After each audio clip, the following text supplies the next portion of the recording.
விஷயத்தை கேள்விப்பட்ட உடனே ஸ்ருதிக்கு ஆடி போகுது. என்ன மீனா சொல்கிறீங்க, என்ன சொல்கிறீங்க?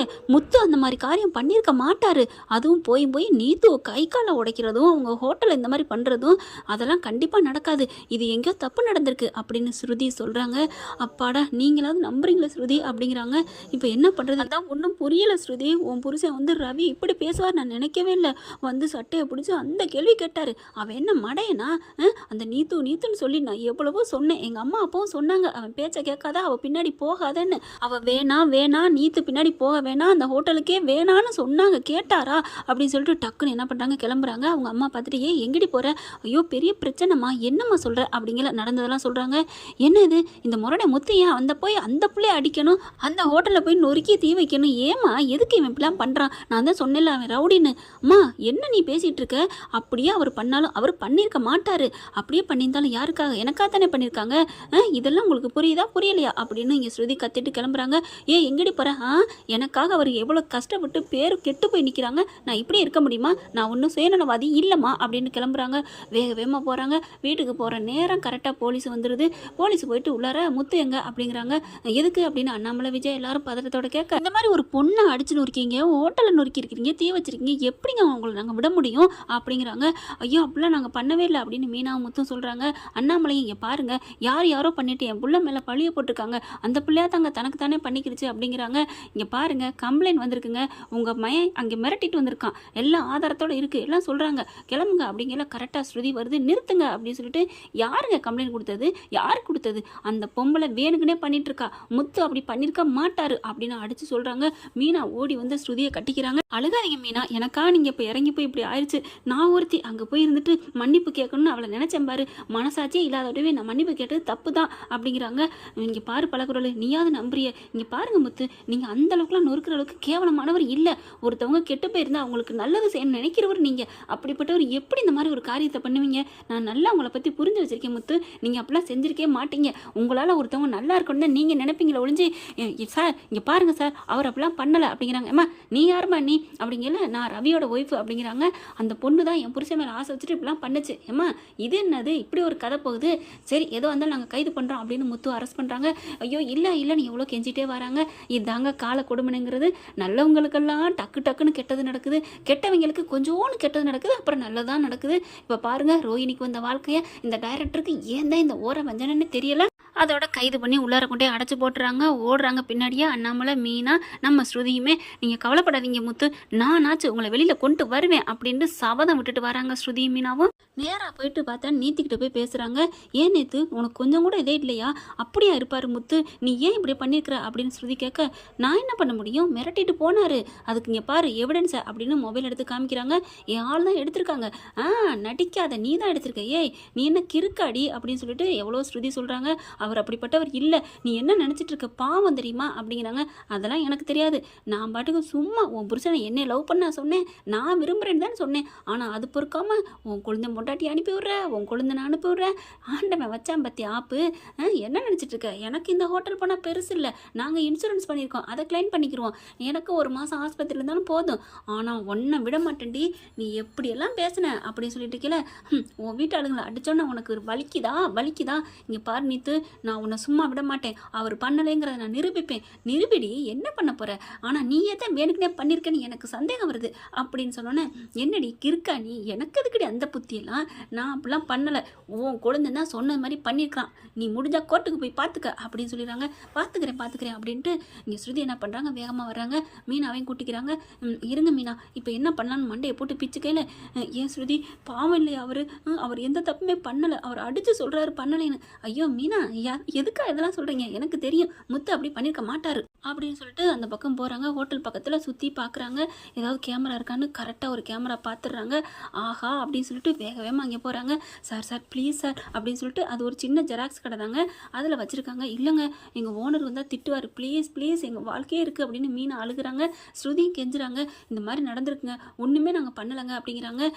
ஆமாம் கேஸ் பார்த்தேன், ஏதோ முத்துங்கிறவன்னு பேப்பரில் வந்திருக்கு, அப்போ அவன் பண்ணலையா, ஐயோ அவன் பண்ணலைங்க, இந்த பொம்பளை வேணும்னே பண்ணியிருக்கு அப்படின்னு மீனா ஸ்ருதியும் சொல்ல, பண்ணுவாளுங்க பண்ணுவாளுங்க பண்ணுவாளுங்க, சும்மாவா இருக்காளுங்க, காசு இருந்தால் ஒரு ஆட்டம் தான் ஆடுறாளுங்க அப்படிங்கிறாங்க. நல்லா இருப்பீங்க அண்ணே, அண்ணே அண்ணே உங்கள் பிள்ளையா நினச்சிக்கங்கண்ணே, உங்கள் தங்கச்சியாக நினச்சிக்கங்கண்ணே அப்படின்னு சொல்லவும், சரி எங்கள் ஓனர் வரதுக்குள்ளே நான் தரேன் அப்படின்னு போட்டு பார்க்க சொல்கிறாங்க. போட்டு பார்த்துட்டே இருக்கிறாங்க. என்னன்னு பார்த்தா கரெக்டாக 4-5 ரவுடிங்க வராங்க, அடிக்கிறாங்க, எல்லாம் பண்ணுறாங்க. பார்த்தா என்ன பண்ணுது, கரெக்டாக ரோஹிணி தாங்க நிற்கிது. டே இருங்கடா, கொளுத்துறது நான் தான்டா கொளுத்துவேன் அப்படின்னு சொல்லிட்டு கொளுத்தி போடுதுங்க. அதுவும் அரச பரசலாக லைட்டாக தெரியுது. பார்த்தா ரோஹிணி செம்ம காண்டாகிறாங்க. சார் சார் சார் இதை கொஞ்சம் கொடுங்க சார் அப்படின்னு ஸ்ருதி கேட்க, அண்ணே அப்படிங்கிறாங்க. இல்லைம்மா ஏதாவது தெரிஞ்சால் எங்கே எடுத்தேன்னு, அதை நாங்கள் எங்கேயோ எடுத்தோம்னு கூட சொல்லிக்கிறோம், இதெல்லாம் ஒன்றும் நினைக்க மாட்டாங்க, நீங்களே உதவி பண்ணுங்களே, பொண்ணுக்கு ஒரு ஆதரவு கொடுங்களேன்னு டக்குன்னு என்ன பண்ணுறாங்க, காலில் விழுந்துடுறாங்க மீனா. உடனே அம்மா எந்திரிம்மா, சரி நான் தர்றேன் அப்படின்னு எடுத்து கொடுத்துட்றாங்க. செம்ம காண்டாகிறாங்க. அடி பாவி நீ தான் எல்லாம் பண்ணியா அப்படின்னு நினச்சிட்டு அவ்வளோ கோவம் வருது. கரெக்டாக ரோஹிணி ஃபோன் அடிக்குது. என்னம்மா அலைஞ்சிட்ருக்கியா, எனக்கு இந்த மாதிரி கதி ஏற்படும் நான் நினைக்கவே இல்லையே, எனக்கு ரொம்ப சந்தோஷமாக இருக்குது அப்படின்னு இங்கே ரோஹிணி சொல்ல, எல்லாம் உன் வேலை தாண்டி அப்படிங்கல. ஏன் வேலையா, நான் என்னடி பண்ணேன், எனக்கு அதெல்லாம் தெரியாது, நீங்களாக போய் வழியில் போய் மாட்டிக்குவீங்க, அது நான் தான் பொறுப்பாக முடியுமா, ஆனால் என்னோட பாவம் தாண்டி அப்படிங்கிறாங்க. இல்லை என் சாபம் தான் உங்களுக்கு நல்லா பழிச்சிருச்சு. இப்போ 2 பேருமே புருஷங்களை பிரிஞ்சிருக்கீங்களா, அந்த அவள் இருக்காளே மினிக்கி, ஹோட்டல் மினிக்கி, அவள் புருஷனையும் பிரிஞ்சிருக்கிறா, இப்போ நீ உன் புருஷனையும் பிரிஞ்சிருக்க. நான் அன்னைக்கே சவால் விட்டேன்டி, என் நாக்கு கருநாக்குடி, பழிச்சிடுச்சா, ஒன்றும் இப்போ கெட்டு போகல, என் புருஷனோட என்னை சேர்த்து வைங்க, நான் எப்பேற்பட்டாது என் புத்தியை அப்படியே இப்படி செலவை செஞ்சு உங்கள் 2 பேர் புருஷனையும் சேர்த்து வைக்க நான் ரெடி. அடிச்சு வாயை மூடுறி, நீலாம் ஒரு மனுஷனும் உன் ஃபோனை அட்டன் பண்ணி பேசிகிட்டு இருக்கேன் பாரு அப்படின்னு சொல்லிட்டு, இங்கே பாரு நீ என்ன பண்ணாலும் சரி, நான் பண்ணேன் வச்சேன் அப்படின்னு நீ ஒன்றும் பண்ண முடியாது, வைடி ஃபோனை அப்படின்னு ரோஹிணி வைக்குது. அடுத்து கோர்ட்டுக்கு போகணும் அப்படின்னு சொல்லிட்டு நாளைக்கு ரெடி ஆகணும் அப்படிங்கிறாங்களா. நீத்துக்கிட்ட போகிறாங்க ஸ்ருதி மீனாவும். நீத்து நீத்து அப்படின்னு கத்துறாங்க. உனக்கு அறிவே இல்லையா, சும்மா சும்மா வந்துக்கிட்டு என்ன பண்ணிகிட்டு இருக்க அப்படிங்கல, இங்கே பாருங்க அப்படின்னு சொல்லிட்டு காமிக்கிறாங்க. என்ன இதை என் புருஷன் பண்ணலைங்கிறத பாருடி அப்படின்னு சொல்லணும். பார்க்குறாங்க. ஆமாம் ரோஹிணி தான் பண்ணியிருக்கிறா அப்படின்னு, போதுமா இப்போது உனக்கு புத்தி இருக்கா அப்படின்னு சொல்ல அப்படின்னு நீத்து வெக்கப்படுறாங்க. சாரி மீனா, சாரி ஸ்ருதி, உன் புருஷன் தான் பண்ணிட்டான்னு நான் ரொம்ப இதாக பண்ணிட்டேன், சாரிங்க மீனா அப்படிங்கிறாங்க. இப்போ என்ன பண்ண போகிறீங்க, என் புருஷனை உள்ளார வச்சுட்டீங்கல்ல, ஐயோ மன்னிச்சுக்கோங்க, இப்போ வாங்க அப்படின்னு சொல்லிட்டு வண்டியை ஸ்ட்ரெச்சரோட ஏற்றிட்டு போகிறாங்க. போயிட்டு எப்படி பாருங்க ரோஹிணி 2 இங்கிட்டும் ஹோட்டலில் பண்ணியிருக்கு, இங்கிட்டு நீத்துவையும் அதே மாதிரி அடித்து நொறுக்கியிருக்குங்க. இப்போ வந்து ஸ்டேஷனுக்கு போயிடுறாங்க.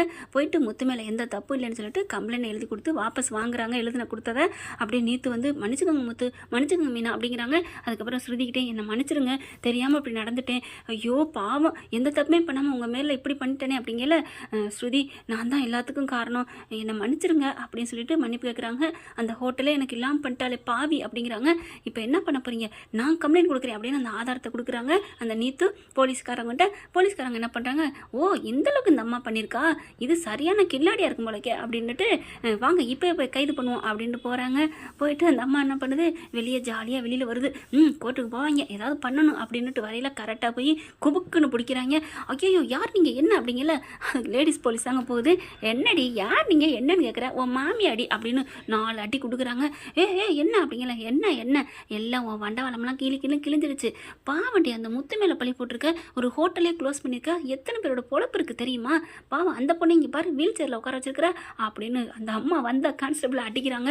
ஐயோ எல்லாம் நாராக கிழிஞ்சு போச்சா நம்ம சங்கதி எல்லாம் அப்படின்னு சொல்லிட்டு ரோஹிணி கை 2 நீட்டுது. வேற என்ன பண்ண முடியும், அரெஸ்ட் பண்ணுங்க அப்படின்னு சொல்லிட்டு அப்படியே ஸ்ருதியும் மீனா என்ன பண்ணுறாங்க, நீத்துக்கு ரொம்ப தேங்க்ஸ் சொல்கிறாங்க.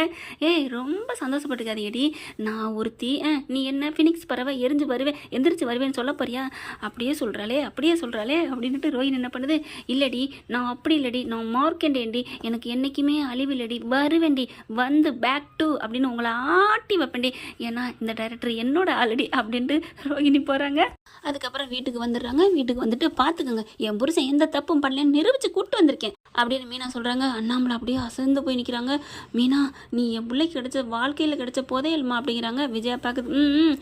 சரி எதா இருந்தாலும் வாயும் கையும் அடங்கியிருந்தா எதுக்கு அவன் மேலே பழி வரப்போகுது அப்படிங்கிறாங்க. ஆண்டி என்ன ஆண்டி பேசுகிறீங்க, முத்து மேலே எந்த தப்பும் இல்லை, போய் கேட்டுட்டு வந்திருக்காங்க எனக்காக, நீங்கள் ஏதாவது பண்ணீங்களா அப்படின்னு சொல்ல, நான் என்னமா பண்ண முடியும், அவளே ரொம்ப திமிர் பிடிச்சவ, அவகிட்ட போய் பேச முடியுமா அப்படிங்கல. மனோஜ் என்ன பண்ணுறாங்க, அப்போ ஸ்ருதி நீ வந்துட்டியா, நீ உன் புருஷன் கூட தான் இனிமேல் இருப்பியா அப்படின்னு சொல்ல, உனக்கு அறிவே இல்லையா அப்படின்னு அண்ணாமலை திட்டுறாங்க. அதுக்கப்புறம் ஸ்ருதி என்ன பண்ணுது, இந்த இத்தனைக்கும் காரணம் ரவி தான், அந்த ஹோட்டலுக்கு போனதான், நான் ரவியோட இனிமேல் பேச மாட்டேன், அவனோட எதுவும் வச்சுக்க மாட்டேன் அப்படின்னு ரூமுக்கு போகிறாங்களா. அப்போ மனோஜ் அப்போ நீங்கள் பிரிஞ்சிட்டிங்களா, ஒன்று சேர மாட்டிங்களா அப்படிங்கிற தலையில் போய் நங்குன்னு கொட்டுறாரு முத்து. ஏன்டா கொட்டுற, ஏண்டா அறிவு இருக்கா இல்லையாடா உனக்கு, ஏன்டா அப்படி கேட்குற? பின்ன அந்த பிள்ளை வாழ மாட்டேன் பேச மாட்டேன்னு அவங்க ஆத்தா வீட்டுக்கா போச்சு? அவன் ரூமுக்குலாம்டா போயிருக்கு. ஆமாம், அப்புறம் அந்த பிள்ளை சொன்னது அது சும்மா கோவத்தில் சொல்கிறது. இன்னும் ஒரு 10 நிமிஷம் கழிச்சு கதவை திறந்து பாரு, 2 கட்டி பிடிச்சி முத்தம் கொடுத்துட்டு இருப்பாங்க. டே அப்படியா இருப்பாங்க? ஆமாடா, அவங்களுக்குள்ள எந்த ஒளியும் மறைவு இல்லைடா, அதனால ஒன்றா தான் இருப்பாங்க. ஓ, அப்போ என் பொண்டாட்டி மறைச்சதுனால நான் பிரிஞ்சிருக்கேன்னு சொல்ல வரியா? அதுதான்டா உண்மை அப்படின்னு சொன்னோன்னே மனோஜ் பார்க்குறாங்க. விஜய் என்ன பண்ணுது, டே அவங்ககிட்ட என்னடா பேச்சு, வாடா அப்படிங்கிறாங்க. அப்போ அவங்க ஒன்று சேர்ந்துட்டாங்க. நான் தான் என் பொண்டாட்டி கூட பிரிஞ்சிருக்கிறேனா? விஜயா பார்க்குது. என்னடா சொன்னேன்? ஐயோ அம்மா, நான் அப்படி சொல்லலம்மா. ஐயோ வாய் கட்டத்தனமாக உடட்டேன்னு போயிடுறாங்க.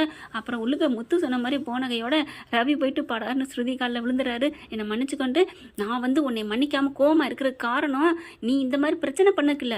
முத்துவை நீ எப்படி அடிக்க போச்சு, எப்படி நீ திட்ட போச்சு, சட்டை எப்படி பிடிக்க போச்சு, என் அண்ணன் அப்படி இப்படி நீ சொல்லியிருக்கிற, இத்தனை வருஷம் வளர்ந்த உன் அண்ணனை பற்றி உனக்கு தெரியல, ஆனால் எனக்கு தெரிஞ்சிருக்கு தெரியுமா அப்படின்னு கத்தி பேசுகிறாங்க.